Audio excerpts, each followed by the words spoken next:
Bismillahirrahmanirrahim. Alhamdulillahi rabbil alamin. Wa bihi nasta'inu ala umurid dunya waddin. Wassalatu wassalamu ala ashrafil anbiya'i wal mursalin Sayyidina Muhammad wa ala alihi wa sahbihi ajma'in. Qala rabbi shrah li sadri wa yassir li amri wahlul 'uqdatam min lisani yafqahu qawli. Amma ba'du.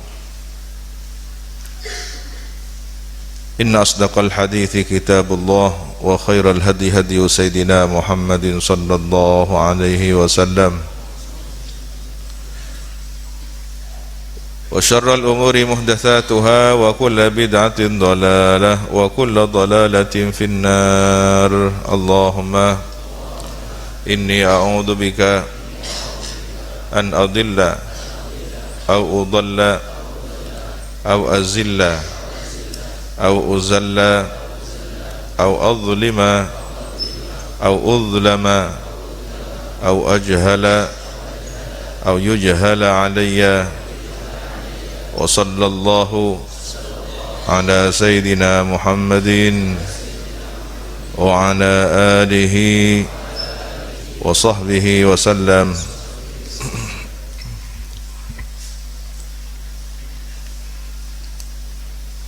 Wa bisanadil muttasil al-imam al-faqih al-usuli an-nahwi al-mufassir Jalaluddin Muhammad ibn Ahmad ibn Muhammad ibn Ibrahim al-Mahalli wa ila al-imam al-hafidh al-mu'arrikh al-adib al-muhaqqiq al-mudaqqiq Jalaluddin Abdurrahman ibn Abi Bakr ibn Muhammad ibn Sabiquddin al-Khudairi as-Suyuti rahimahumullahu ta'ala wa nafa'ana bihima wa bi'ulumihima wa bi asrarihima wa bi asrari sa'iris salihin. Allahumma iftah lana futuhal arifin. Allahumma anfa'na bima 'allamtana wa 'allimna alladhi yanfa'una wa zidna ilma walhamdulillahi ala kulli hal.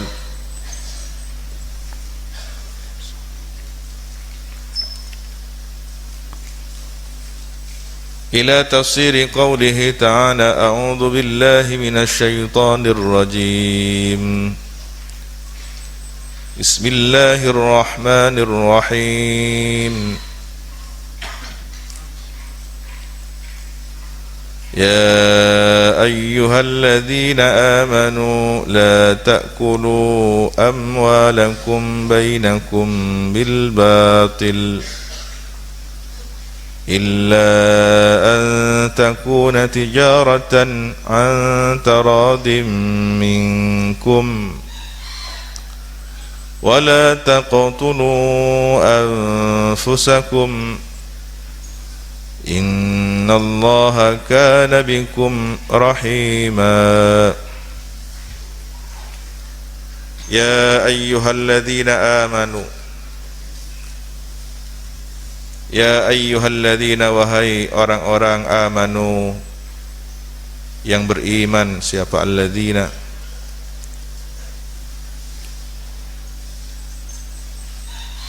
La ta'kulu, janganlah memakan kamu sekalian, amwalakum, akan harta kamu sekalian, bainakum, di antara kamu sekalian, bil batili, dengan cara yang batil, bil harami, dengan cara yang haram, fi syar'i, menurut pandangan syariat, karriba wal ghasab, seperti praktek ribawi dan gasab. Riba berarti dalam transaksi pinjam utang piutang ada manfaat yang masuk pada saat transaksi. Pinjam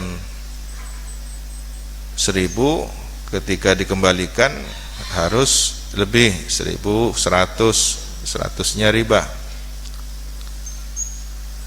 Atau dalam bentuk benda tidak dalam bentuk uang, mata uang, tapi benda pinjam beras dengan kualitas A dikembalikan dengan kualitas B, ini sudah terjadi riba. Atau pinjam beras B harus dikembalikan dengan kualitas A, tidak sama dalam kualitas dan apalagi takarannya. 1 kilo 1 kintal dikembalikan 1,5 kintal. Atau ghasab, mengambil milik orang lain tanpa izin walaupun tidak dimiliki, hanya digunakan manfaatnya. Jangan pernah meremehkan ghasab. Jangan ada anggapan itu tradisi. Santri kalau tidak pernah ghasab kurang sah menjadi santrinya. Ini khawatir menghalalkan sesuatu yang diharamkan oleh Allah. Kalau kemudian santri sudah biasa menganggap remeh dosa-dosa yang prakteknya sudah tidak bisa dihindari, bahkan mungkin dianggap tidak bisa dihindari, padahal sebenarnya bisa. Sudah ini sudah kadung umum, sudah di mana-mana pun.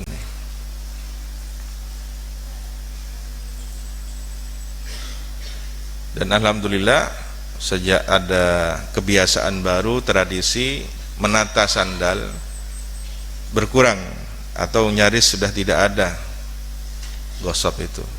Kenapa? Karena ketika dia menata sandal temannya, dia menghargai, dia menatakan sandal milik temannya, bukan hanya milik dia sendiri.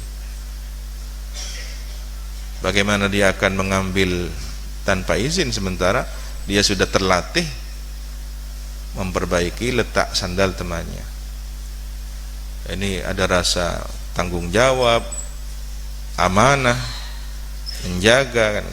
Sementara orang yang ghasab, dia belajar tidak peduli dengan orang lain, dia sebenarnya diajari untuk ego, mengedepankan dirinya, ananiyah, egosentris. Jadi yang penting saya, ini urusan sandalnya siapa terserah ya. Saya mau ke tempat tujuan, baik ke kamar mandi, ke tempat membeli sesuatu. Kalau kemudian dimiliki, mencuri namanya.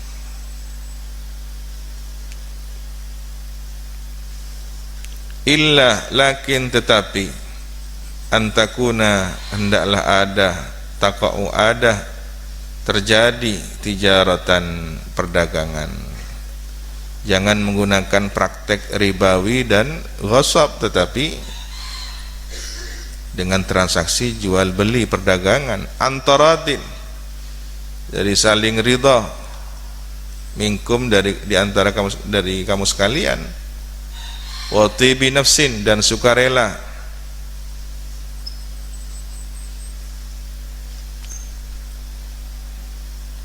Falakum, maka diperkenankan bagi kamu sekalian, antakuluha, memakan hasil dari tijarah itu, perdagangan itu.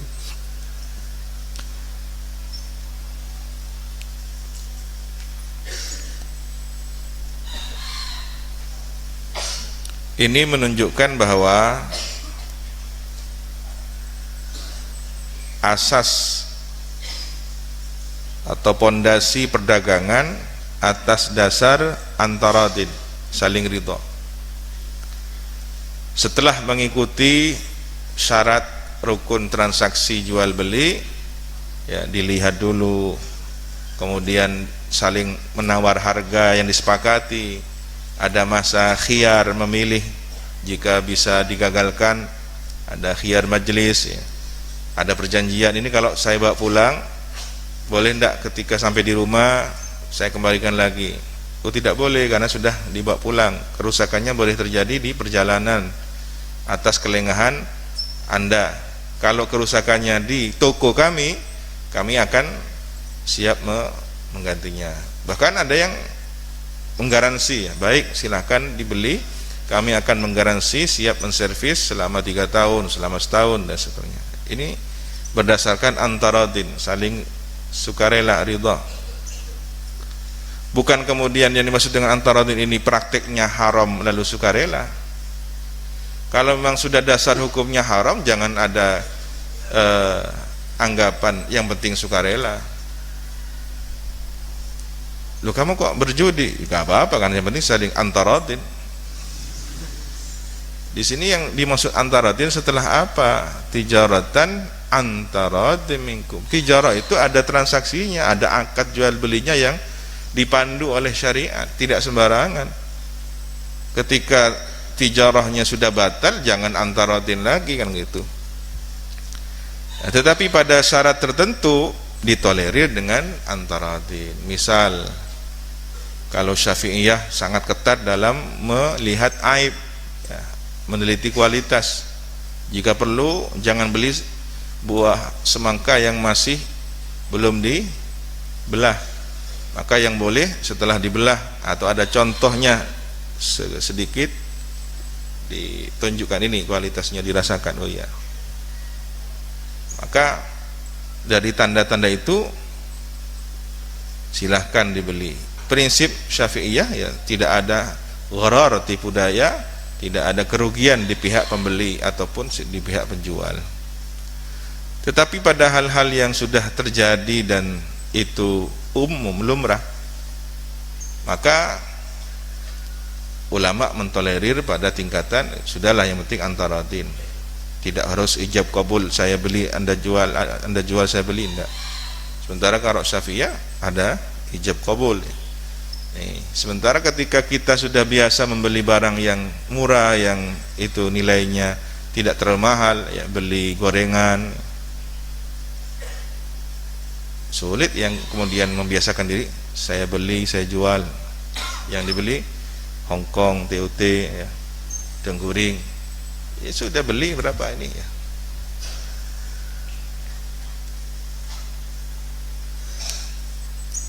Bagaimana dengan transaksi ATM, tidak ada orangnya tapi mesin?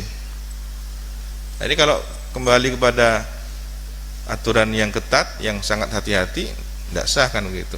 Tetapi kemudian menjadi luas berdasarkan antaradin. Prinsipnya tidak merugikan, prinsipnya tidak kemudian kedua belah pihak ada yang salah satunya dirugikan. Sukarela, saling ridha. Wala taqtulu anfusakum, dan janganlah membunuh kamu sekalian, anfusakum, diri kamu sekalian. Birtika bima yuaddi ila halakiha, dengan melakukan perbuatan, birtikab dengan melakukan perbuatan, yuaddi yang menyebabkan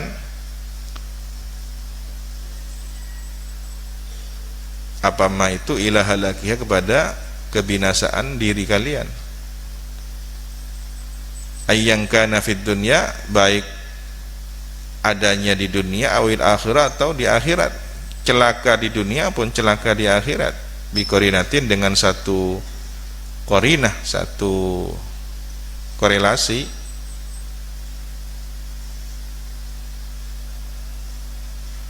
Ada satu korelasi hubungan, ada tanda-tanda ini kalau dilakukan nanti di akhirat akan binasa. Maksudnya dosa, diazab di neraka, ya, contohnya apa? Bunuh diri.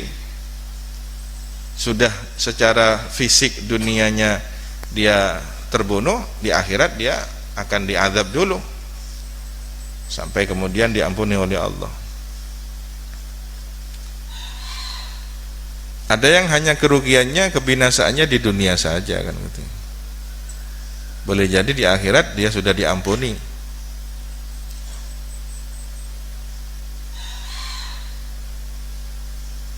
Inilah kemudian mengapa seseorang dilarang berada melakukan aktivitas yang membahayakan diri, ya. Ada satu hobi traveling, ya, perjalanan, tapi ke tempat-tempat yang berbahaya, ke dasar lautan yang di situ banyak binatang buasnya, ke rimba, belantara, puncak pegunungan, yang di situ hanya berdasarkan kesenangan, hobi saja, pecinta alam. Nah ini kalau tujuannya tidak menghasilkan manfaat yang lebih besar, perlu dipertimbangkan lagi, perlu dikaji ulang lagi. Ya. Terjun ke dasar kawah, kawah itu aktif, itu untuk apa? Untuk tantangan.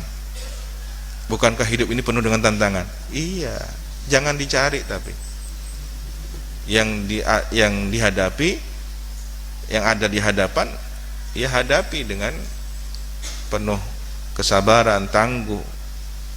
Tetapi kemudian mencari tantangan sampai membunuh diri, ya seperti kejadian yang di salah satu pegunungan di daerah Tapal Kuda ini, ya mati.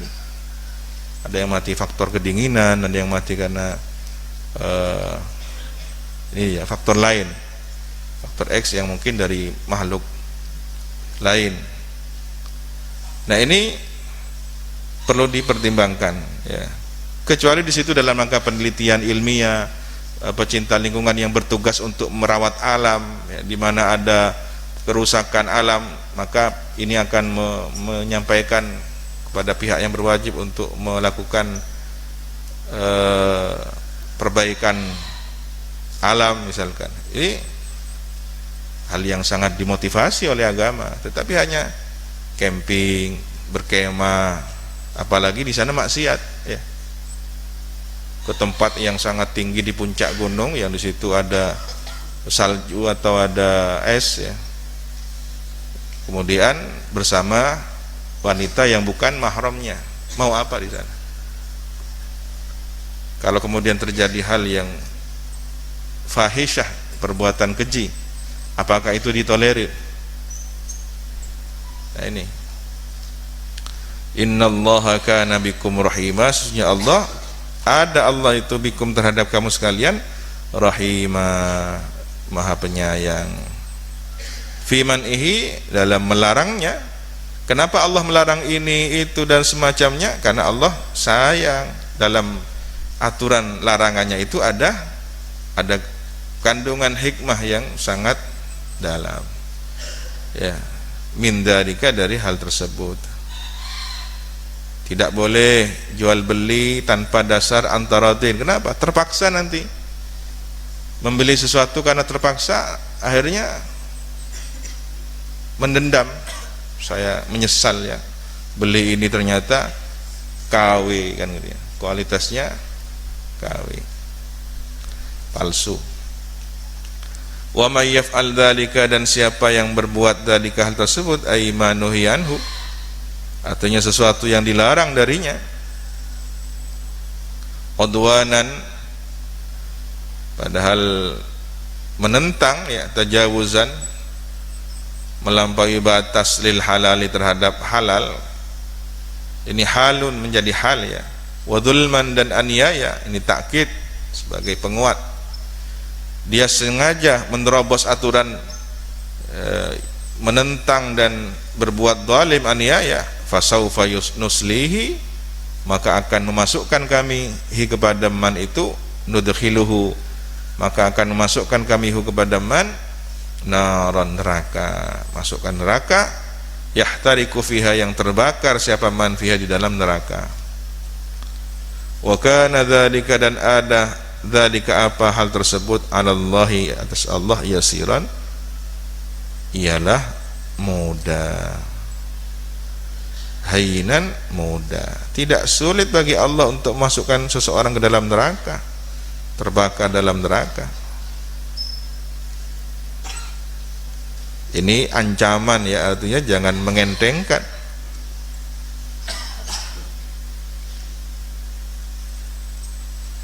In tajtanibu kaba'ira ma tunhauna anhu, al-ayah, sadaqallahul azim.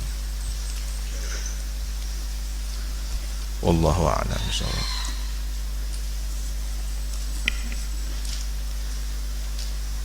Bismillahirrahmanirrahim. Alhamdulillahi rabbil alamin, wassalatu wassalamu ala asyrafil anbiya'i wal mursalin, Sayyidina Muhammad wa ala alihi wa sahbihi ajma'in. Qala rabbi shrah li sadri wa yassir li amri wahlul 'uqdatam min lisani yafqahu qawli, amma ba'du. Qala al-'alimul fadilul qala al-'allamatu Syekh Abdullah ibn Husain ibn Tahir Ba'alawi wa qala al-'alimul fadilul wari'ul kamilul Syekh Muhammad Nawawi al-Bantani al-Jawi rahimahumullahu ta'ala wa nafa'ana bihima wa bi'ulumihima wa bi asrarihima wa bi asrari sairis salihin ila an qala faslun, ay hadha faslun fi ba'di ma'asil batn. Wa min ma'asil batni, dan ialah sebagian dari kedurhakaan perut, maksiatnya perut. Kalau sebelumnya kita membahas tentang maksiatnya hati, ini sekarang kita membahas maksiat perut. Aklur riba, adapun memakan hasil riba. Riba ini termasuk dosa besar secara ijma'. Ini nyambung ya, ayatnya membahas tentang riba, wasab, sekarang kitab sulamnya nyambung ini, subhanallah, tanpa janjian lebih dahulu. Ini namanya muwafaqat ya. Semoga ini tanda bahwa kita diberi taufik oleh Allah Subhanahu wa ta'ala. Termasuk maksiatnya perut adalah makan riba. Kalau sudah perutnya maksiat, menjadi darah, menjadi asupan gizi, vitamin tubuh, maka seluruh energi yang diperoleh adalah dari maksiat. Ketika sudah energinya diperoleh dari maksiat, tanda-tandanya adalah malas beribadah. Ini ya, perhatikan santri. Saya kok malas sholat, saya kok malas wiritan, saya kok malas sholat berjamaah. Koreksi, perhatikan makanannya ya. Memang tidak boleh kita menuduh, jangan-jangan saya gara-gara makan di warung itu, tidak. Tetapi evaluasi. Terus bagaimana kalau ternyata ada indikasi saya setiap makan makanan itu selalu malas, ya sudah, hentikan. Tanpa harus menuduh si penjualnya atau pembuatnya atau orang pertama yang kemudian membikinnya, memproduksinya. Kadang kan ada orang yang masak, ada orang yang kulaan, dijual lagi kan begitu.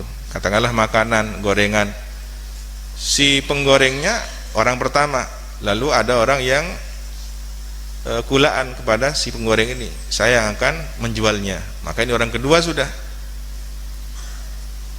Oleh karena itu tidak boleh menuduh penjual misalkan, tetapi hentikan saja sudah. Saya sejak sering makan di makanan ini, jenis tertentu ini, sudah rasa malas belajar dan semacamnya, hentikan. Termasuk yang paling mengkhawatirkan adalah ketika uang kiriman kita ada yang haram ya. Ini sulit ya. Gimana cara mendeteksinya? Maka doakan ya, doakan orang tua para santri ini diberi rezeki yang halal.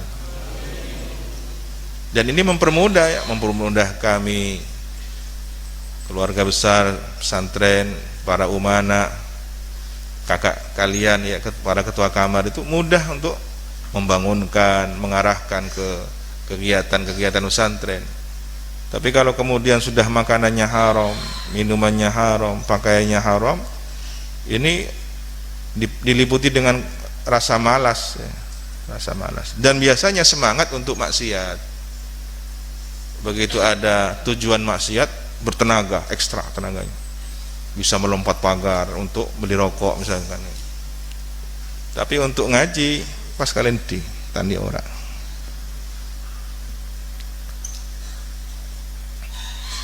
Wal muks, al muks itu pungutan liar.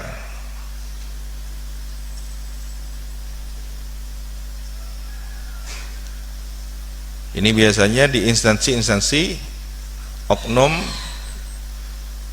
pejabat instansi pemerintahan ataupun swasta ya. Mestinya tidak usah memberikan uang amplop tips, tapi dikasih ini tolong permudah. Akhirnya ada persyaratan yang dilewati. Nah ini secara umum adalah haram ya.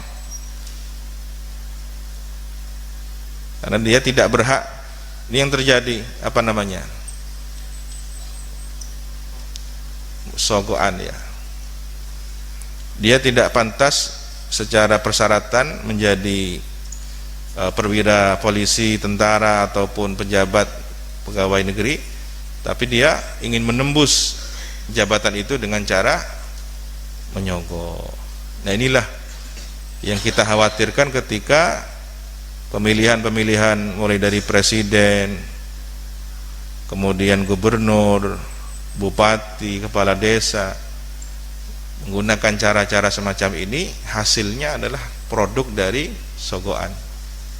Sulit diharapkan keberkahannya kecuali Allah membersihkannya dengan cara-cara rahasia Allah, entah bagaimana kan begitu.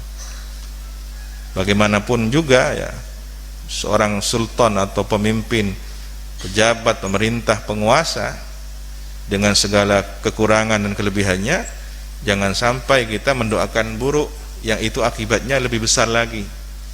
Kalau kemudian rakyat ini berdoa buruk kepada pemimpinnya, maka yang terkena nanti masyarakat luas. Sebaiknya bagaimana? Serahkan pada Allah yang terbaik. Kalau memang Allah menghendaki ada pergantian yang terbaik, selamat rakyatnya, Allah Maha tahu dengan segala rencananya. Kalau Allah memberikan taubat dan menyadarkan pemimpin yang zalim sehingga turun hidayah taufik, dia berubah menjadi orang yang bijaksana, adil, tegas, menjalankan aturan, itu juga bagian dari rahasia Allah. Tetapi kemudian melakukan tindakan-tindakan provokatif, anarkis, kerusakan fasilitas umum, ini tidak diajarkan oleh agama, karena akan menciptakan fitnah yang lebih besar lagi. Kalau sudah fitnah merajalela di satu negeri, maka tidak bisa dihindari kerusakan di mana-mana. Ketika kerusakan di mana-mana, ibadahnya terganggu, ketenangan beraktivitas amal solehnya terganggu.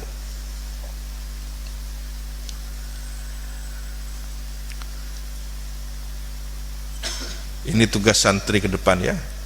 Bagaimana mengisi ruang kehidupan di berbagai sektor, pos-pos strategis ya, baik itu keagamaan dalam masyarakat, pemerintahan, perdagangan ya, strategi perdagangan, kesenian, nilai-nilai kesenian yang bernuansa spirit agama ya. Ini diwarnai oleh kaum santri sebagaimana dakwanya para wali songo. Dalam kurun waktu yang sangat cepat, tanah Nusantara khususnya bumi Jawa ini ijo royo-royo ya, tak ijo royo-royo, tanduri wis sumilir, tanda bahwa Islam sudah merata di mana-mana. Keluarga kerajaan Majapahit banyak yang masuk Islam, punggawanya banyak yang masuk Islam, adipatinya banyak yang masuk Islam. Maka kemudian tinggal menunggu waktu kejayaan Islam itu bangkit. Hari ini negara ini sudah diperjuangkan oleh para bapak bangsa ya, aturannya sudah ada, undang-undangnya sudah dipersiapkan, bahkan asas negaranya sudah disiapkan, Pancasila. Tinggal diberi ruh keislaman yang lebih mengakar dalam kehidupan sehari-hari. Tidak perlu mengubah Pancasilanya. Dengan cerdas para kiai kita memberikan spirit, ruh Pancasila dengan nilai agama, bahwa sila pertama sesuai dengan Qul huwallahu ahad, sila yang kedua sesuai dengan ayat ini, sila yang ketiga sesuai dengan ayat itu. Dijelaskan tentang kemanusiaan, tentang musyawarah wa syawirhum bil amr, tentang keadilan, i'diluhu aqrabu littaqwa. Semua ada dalam ajaran agama. Kalau itu tidak bertentangan dengan agama, kenapa harus dihapus ya. Itu bagian dari strategi kebangsaan. Contohnya sudah jelas apa? Piagam Madinah. Wal ghasab, ini juga barusan ayatnya menjelaskan atau tafsir ayatnya menjelaskan tentang ghasab.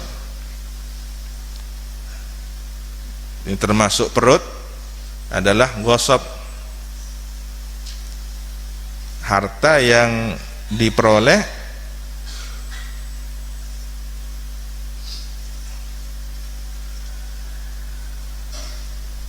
tanpa seizin pemiliknya, terang-terangan lagi. Kalau secara sembunyi namanya mencuri.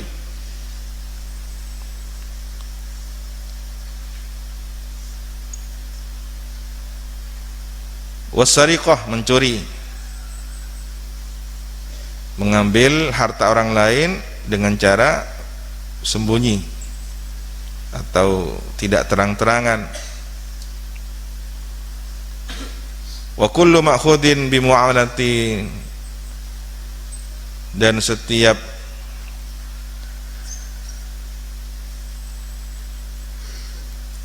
yang diambil dengan cara muamalah, interaksi, harrama hasyar, yang mengharamkan kepada muamalah itu asyar apa? Syariat. Apapun yang dilarang oleh syariat, maka hasilnya adalah maksiat perut ya. Ketika dimakan oleh seseorang, ini menjadi maksiatnya batin, perut.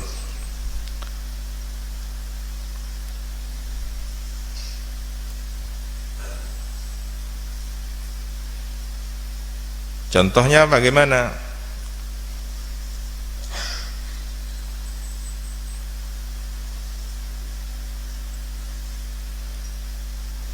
Transaksi yang batil ya. Ada gharar, suruh bayar, barangnya belum dikirim, ternyata terjadi penipuan ya. Atau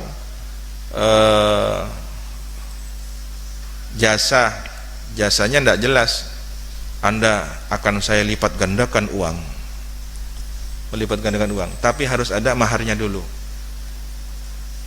Setelah dikirim maharnya, ma'assalamah, selamat tinggal. Ternyata penipuan ya.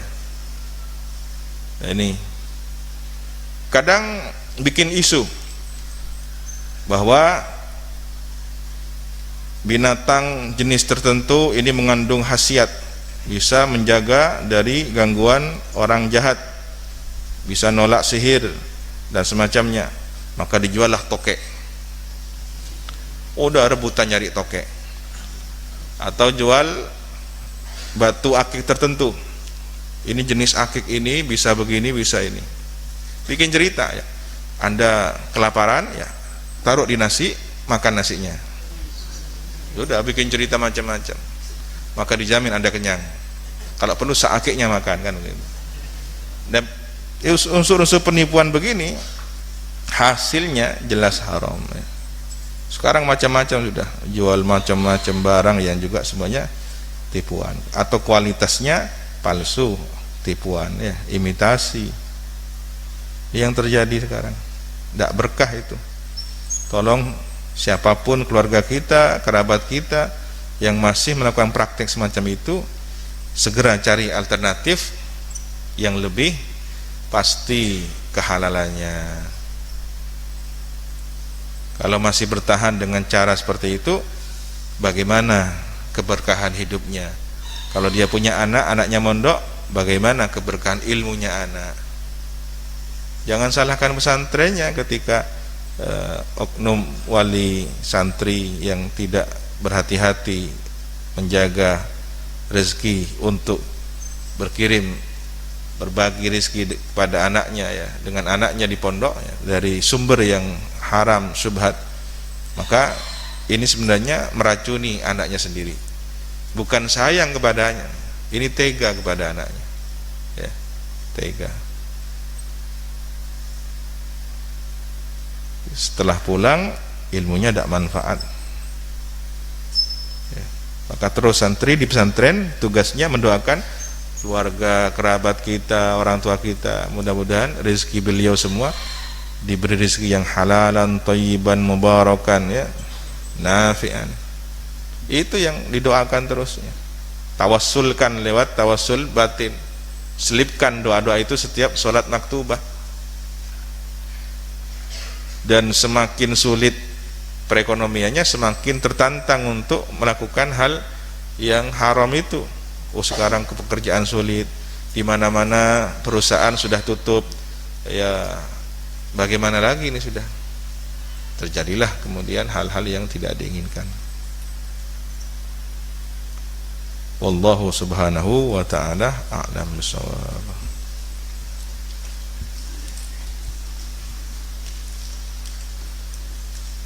Kita doakan semoga kita selamat, keluarga kita selamat, ya. Pekerjaan, mencari ma'isyah, nafkah hidup selamat semuanya.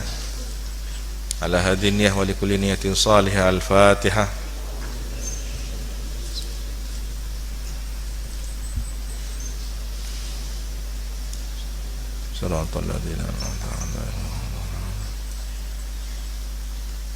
Assalamualaikum warahmatullahi wabarakatuh. Tawakkalu ala Allah, la hawla wa la quwwata illa billahil aliyyil azim.